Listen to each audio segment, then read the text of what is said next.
27 अंतर्गत डिसेंबर तेवढी चूक राहिली आमच्या मूळमध्ये नव्हती टायपिंगमध्ये डिसेंबर 2027 पूर्वी विदर्भाचं 121 वर्षापासून सुरू असलेलं स्वतंत्र राज्याच्या मागणीचं आंदोलन कायम निकाली काढण्याचा निर्णय घेतलाय आणि त्यासाठी म्हणून जनप्रबोधन करायचे कार्यक्रम सुरू केले। त्यासाठी आम्ही पश्चिम पूर्व विदर्भात 3 असे 6 मेळावे घेतले।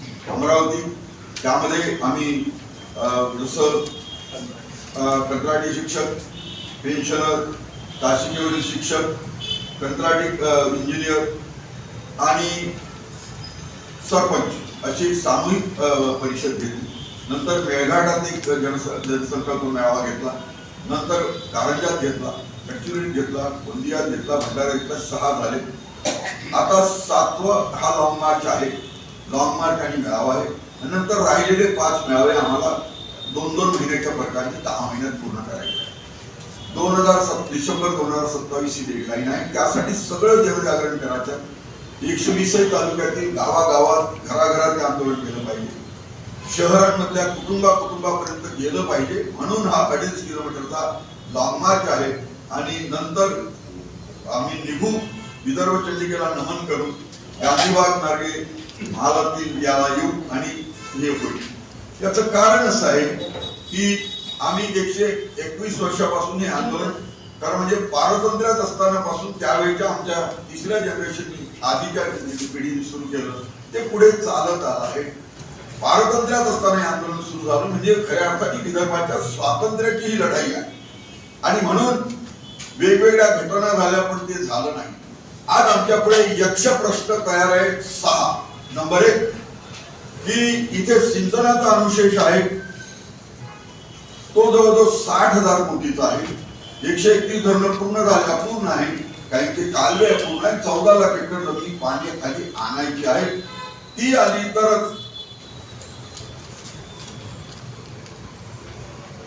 कर्ज थकलं म्हणून, पीक बुडालं म्हणून ज्या काही आत्महत्याचं स्वप्न सुरू आहे त्या तऱ्हेने त्या आमच्या मते ज्या तऱ्हेचा अनुशाचा परिणाम शेतकरी आत्महत्या त्या थांबवायच्या। नंबर 2 मेळघाट असेल, धारणी असेल, चिखलदरा असेल, अख्खा गडचिरोली जिल्हा असेल, झरी असेल, यवतमाळातलं, चंद्रपुरातलं ज्योती असेल, बुलढाण्यातलं मोताळा असेल, या सगळ्या भागामध्ये दरडोई उत्पन्न कमी आहे। कारण यांची बहुवंशी अतिक्रमणही वनजमिनीवर आहे। इतर पारंपरिक वननिवासी माणसाला म्हणजे गैर आदिवासीला पट्टा देताना 3 पिढ्याची अट आहे आणि 25 वर्षाची एक पिढी। स्वातंत्र्याला 77 वर्ष झाली पण 75 वर्षाचा पुरावा कोणी देऊ शकत नाही, त्यामुळे ते मालक होऊ शकत। वनजमिनीची मालक नाही म्हणून कर्ज नाही, मालक नाही म्हणून सुधारणा नाही, मालक नाही म्हणून वेगवेगळ्या योजनांचा लाभ नाही। ती जमीन कसून नापीक झाली, त्यामुळे या भागामध्ये दरडोई उत्पन्न कमी आहे, म्हणून क्रयशक्ती कमी आहे, म्हणून कुपोषणामुळे गर्भारमाता, बालमृत्यू आणि आता स्तनदा माता मृत्यू या तऱ्हेने 2000 ते 13,000 वर्षाला सुरू आहे। ते थांबवायचं आहे। नंबर 3 आपण सगळ्यात जास्त वीज तयार करतो 70%, 7,200 मेगावॅट आणि वापरतो 2,205 मेगावॅट वीज बाहेर जाते। आणि जमीन आमची गेली, कोळसा 3च जिल्ह्यात आहे, यवतमाळ, चंद्रपूर आणि नागपूर। आणि पाणी आमचंच गेलं आणि सगळ्यात महत्वाचं म्हणजे शुद्ध हवा गेली आणि प्रदूषण आणि आमच्या वेगाला घातला, म्हणून सगळे श्वसनाचे रोग आहेत। प्रदूषण नवी मशिनरीनं नियंत्रणात आणायचं आहे, जे असं ते तो एक भाग आहे। चौथं असं की रोजगाराच्या संधी नाही, म्हणून आमची शिकली सवरली पोरं वाट चुकून नक्षलवादी चळवळीकडे गेली। सरकार म्हणते नक्षलवादी आम्ही संपवतो, माणसं गोळी मारली, पण त्याच्या घराचा 5 बोटं तोंडात जायचा प्रश्न कसा सुटेल? रोजगाराशिवाय तो सुटू शकत नाही। आणि म्हणून बेरोजगारांच्या रोजगाराच्या संधी उपलब्ध करून त्यांना नक्षलवादी चळवळीकडे जाण्यापासून थांबवून नाही, त्याला आळा घालायचा आहे। महत्वाचा भाग म्हणजे इथे उद्योग आणून इथे रोजगाराच्या संधी तयार करून इथला माणूस इथेच राहील, ज्यामुळे जे होणारं स्थलांतर आहे, मुलगा गेला म्हणून सून गेली, जावई गेला म्हणून मुलगी गेली आणि इकडे काही जाणार नाही म्हणून म्हातारे आई वडील गेले, त्यामुळे आमचे 4 लोक आमदार आणि 1 खासदार कमी गेला। लोकप्रतिनिधी आम्हाला वाढवायचे आहे। या सगळ्या प्रश्नाचं उत्तर हे विदर्भाचं राज्य आहे। मी आपल्याला एक दुसरा कागद दिलाय ही माहितीच्या अधिकारा खाली काढलेली माहिती आहे. तिसरा आहे, महाराष्ट्राचं सगळ्या मार्गाचं महसुली उत्पन्न हे 5,60,963 कोटी आहे. वर्षाचा खर्च भागवायला सरकारला लागतात 6,06,855 कोटी. हा जो 24-25चा किंवा 25-26चा अर्थसंकल्प आहे हा 45,000 कोटी रुपये तुटीचा आहे. आणि 31 मार्चला राज्यावर कर्जाचा डोंगर होता 7,32,000 कोटी. सरकारला या कर्जावर व्याज द्यावं लागत होतं 56,727 कोटी. आणि सरकारने मार्चचं बजेट मंजूर झाल्यावर जून मध्ये लाडक्या बहिणीचे हप्ते द्यायला कर्ज घेतलं 13,000 कोटी. त्यानंतर ऑगस्ट मध्ये 1,32,000 कोटीचं कर्ज घ्यायला परवानगी मागितली, परवानगी मिळाली. त्यापैकी 53,000 कोटीचं कर्ज मिळायचं बाकी आहे आणि 31 डिसेंबर पर्यंत 2.5 महिने बॅलन्स आहे. आणि आता फक्त 53,000 कोटीचं कर्ज मिळायचं आहे. आज मितीला कर्ज झालंय 9,30,000 कोटी. 53,000 कोटी मिळवले 2.5 महिन्यात की 9,83,757 कोटी रुपये कर्ज होईल. दुसऱ्या बाजूला मी दुसरी माहिती दिली. हा काय राज्य दिवाळखोरीत निघाल्याचा दुसरा पुरावा ही समितीने आपल्याला पुरवलेली माहिती आहे, माहितीच्याच अधिकारात आहे. राज्य सरकारला 40,000 कोटीचं पीडब्ल्यूडीच्या ठेकेदाराचं 1.5 वर्षापासून थकलेलं बिल द्यायचं आहे. इरिगेशन आणि जलसंधारणाचं 13,000 कोटी रुपयाचं बिल 1.5 वर्षापासून द्यायचं आहे. म्हणजे मागचं सरकार हेच होतं, त्यांच्याच काळात थकलेलं. 12,000 कोटीचं जलजीवन मिशनचं द्यायचं आहे. 18,000 कोटीचं ग्रामीण सुधारणांचं द्यायचं आहे. 4,000 कोटीचं 4,515 कोटीचं जवळजवळ याचं द्यायचं आहे नगर विकासचं.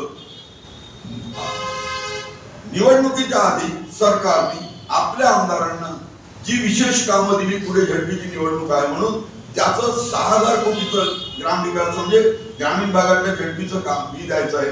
आणि जो म्हणून डीपीसीचा 29% निधी हा ग्रामीण मार्गाशिवाय गावातलं विद्युत, वाढीव विद्युतीकरण, वाढीव पिण्याच्या पाण्याची लाईन, वाढीव शाळा खोली, वाढीव अंगणवाडी यासाठी द्यायचा 29% निधी, त्यातलं 2,515 कोटीचं बिल देणं बाकी आहे. म्हणजे 1.5 वर्षापासून राज्य सरकारचं जी लायबिलिटी डिस्चार्ज करायची ती आहे 95,732 कोटी रुपये. जर आपण 9,83,727 कोटीचं कर्ज आणि व्याज आणि हा 95,732 कोटीची लायबिलिटी जिथं डिस्चार्ज करावी लागणार तो कोर्टात जाते. 2 ठेकेदारांनी आत्महत्या केली पीडब्ल्यूडीच्या ऑफिस मध्ये जाऊन, अल्लाह के नाम पे दे दे बाबा, अंडा खाना खाएगा, दुआएं देगा, भीक मागू आंदोलन. याच्याशिवाय काही लांछनास्पद काही राहिलं नाही.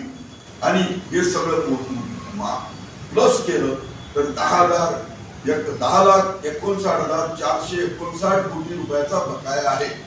ब्रह्मदेव जरी मुख्यमंत्री केला आणि 100 वर्ष विदर्भात राहिला तरी होणे नाही. आणि ही राज्याची आर्थिक स्थिती आहे. म्हणून अनुशेष पूर्ण होऊ शकत नाही, परिणामी आत्महत्या थांबू शकत नाही, गुंतवणूक येत नाही, त्यामुळे रोजगाराच्या संधी तयार होत नाही, त्यामुळे दरडोई उत्पन्न वाढत नाही. त्याचबरोबर नवी मशिनरी लावायला पैसे नाही, म्हणून प्रदूषण नियंत्रणात येत नाही. लोकसंख्या इथली ते स्थिर झाल्याशिवाय 4 आमदार आणि कमी झालेला 1 खासदार पूर्ण होऊ शकत नाही. आणि म्हणूनच हे प्रश्न कायमचे सोडवायसाठी राज्य सरकार थकलंय. राज्य सरकार दिवाळखोरीत निघालाय. नंबर 1 पुरावा, नंबर 2 पुरावा दिलाय. आणि म्हणून विदर्भाच्या ह्या गरजा पूर्ण करू शकत नाही. म्हणून आम्ही 2 अर्थसंकल्प यात मांडले होते प्रतिविधानसभेत. पहिला 15-16चा होता. डॉक्टर श्रीनिवास खांदेवाले नावाचे तत्कालीन अर्थमंत्री होते त्या प्रतिविधानसभेतले, जे प्रसिद्ध देशातले अर्थतज्ञ आहेत. त्यांनी यावेळेला विदर्भाचं सगळ्या मार्गाचं उत्पन्न होतं 41,510 कोटी. सरांनी 20% विजेचे दर कमी केले, नवे कर लावले नाही, तरी 15-16ला हे राज्य झालं असतं तर 110 कोटी रुपये शिल्पीचं झालं असतं. शिवाय सरांनी दुसरा अर्थसंकल्प 17-18ला मांडला प्रतिविधानसभेत. तेव्हा विदर्भाचं उत्पन्न 13,000 कोटींनी वाढून 54,040 कोटी झालं होतं.